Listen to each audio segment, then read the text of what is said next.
Warga desa Tunggal Warga, Kecamatan Banjar Agung, Tulang Bawang, geger setelah seorang pedagang buah ditemukan meninggal di dalam kiosnya pada Rabu pagi. Korban diketahui bernama Rajum Silaban, berumur 30 tahun. Tangis keluarga pecah setelah mengetahui kondisi korban yang ditemukan dalam kondisi terlentang dengan hidung dan mulut mengeluarkan darah.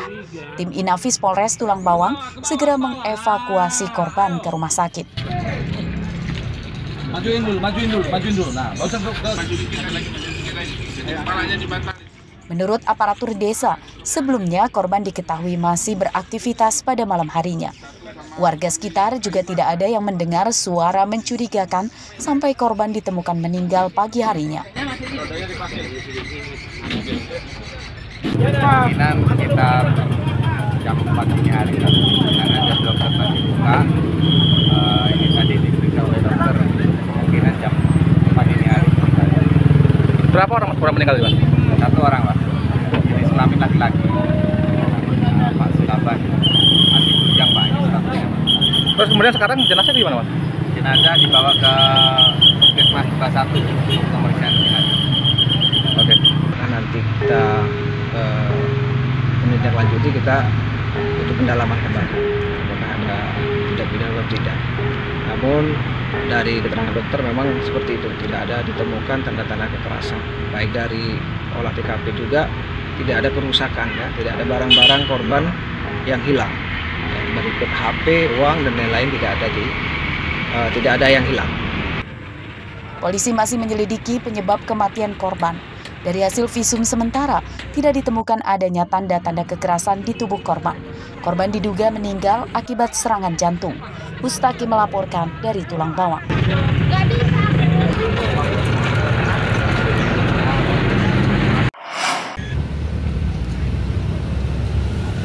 Kurang dari 24 jam, satu pelaku yang terlibat dalam pembunuhan seorang anggota lembaga swadaya masyarakat di Metro diringkus polisi pada Rabu siang.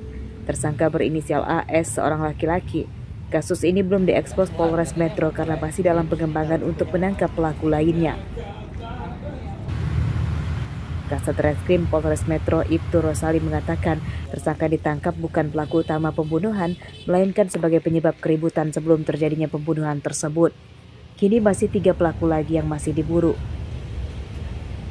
Di dalam perkara ini kita sudah mengamankan terkait masalah perkara penganiayaannya, ya, penganiayaan penyebab dari kejadian pembunuhan tersebut. Sudah kita amankan untuk tersangka penganiayaannya. Tinggal kita masih melakukan pengejaran terhadap pelaku yang melakukan penusukan dan mengakibatkan korban meninggal dunia. Yang sudah diamankan ini berapa orang, Bang?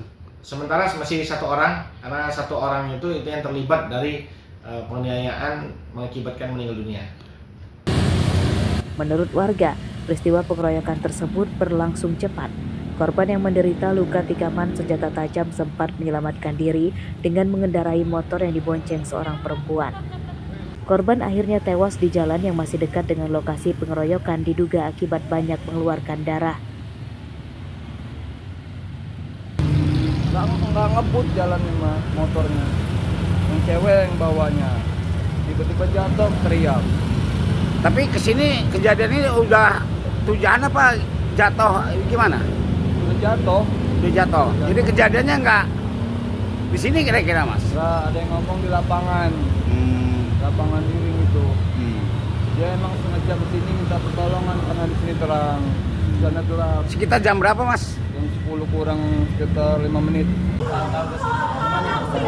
Pengeroyokan yang menewaskan korban tersebut terjadi pada Senin malam di jalan depan lapangan kampus 15A, Kelurahan Iring Mulyo, Kecamatan Metro Timur. Korban yang membela kerabat perempuan yang malah dikeroyok 4 pria dengan senjata tajam. Hasil visum di rumah sakit, korban tewas akibat menderita 4 luka tikaman senjata tajam di tubuhnya. Asep Saifullah melaporkan dari Metro.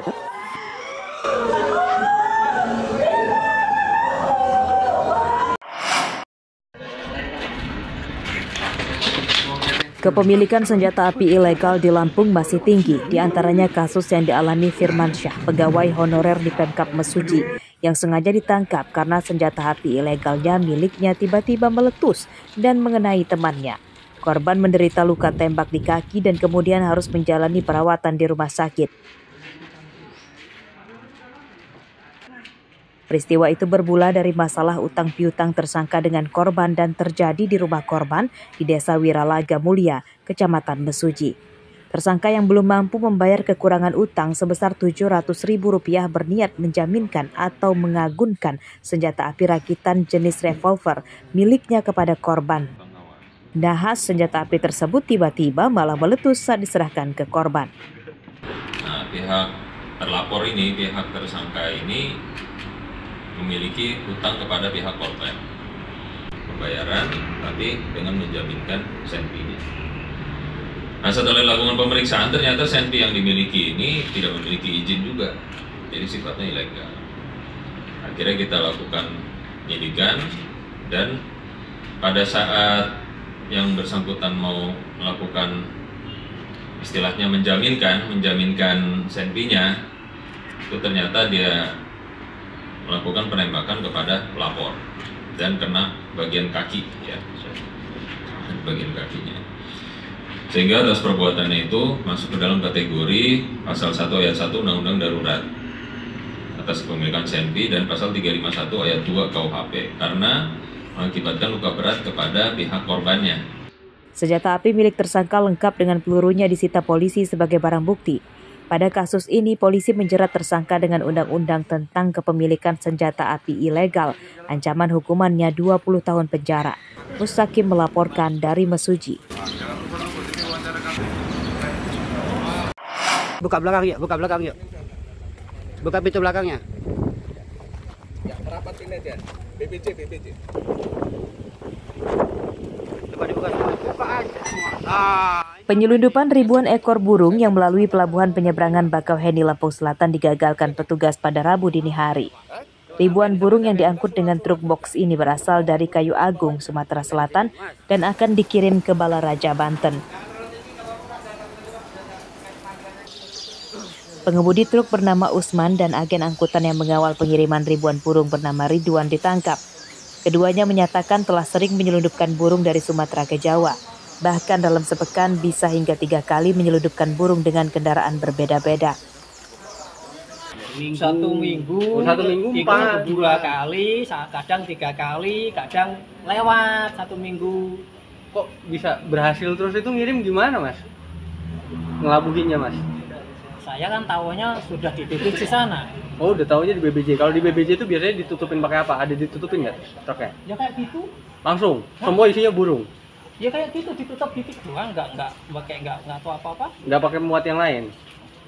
Nggak. Burung yang disita totalnya lebih dari 6.500 ekor dan 257 ekor diantaranya adalah jenis burung yang dilindungi. Pengiriman ribuan burung ini dianggap ilegal karena tidak dilengkapi dokumen instansi terkait. Jadi kami tadi mengamankan burung, satwa liar jenis burung di pelabuhan BBJ dengan jumlah 6.514 ekor. Pengiriman ini dari Kayu Agung, Sumatera Selatan akan dikirim ke Balaraja. Ini merupakan informasi, kami dapat informasi akan dikirim ke wilayah Banten ini. Terhadap terduga 2 orang pelaku yang pada malam ini diamankan oleh Balai Karantina beserta tim terpadu. Untuk undang-undang yang akan kami kenakan yaitu undang-undang tentang SDA pasal 40 ayat 2 untuk pasal 21 ayat 2 huruf A. Yang kedua adalah undang-undang karantina nomor 21 tahun 2019 pasal 88 huruf A dan huruf C. Untuk kedua undang-undang ini ancaman hukumannya adalah 5 tahun dan 2 tahun. Pemilik ribuan burung berinisial OKJ, warga Sumatera Selatan, masih dalam pengejaran polisi. Penyidikan kasus ini ditangani Polda Lampung, sedangkan untuk barang bukti ribuan ekor burung akan segera dilepas liarkan ke habitatnya. Asep Saifullah melaporkan dari Lampung Selatan.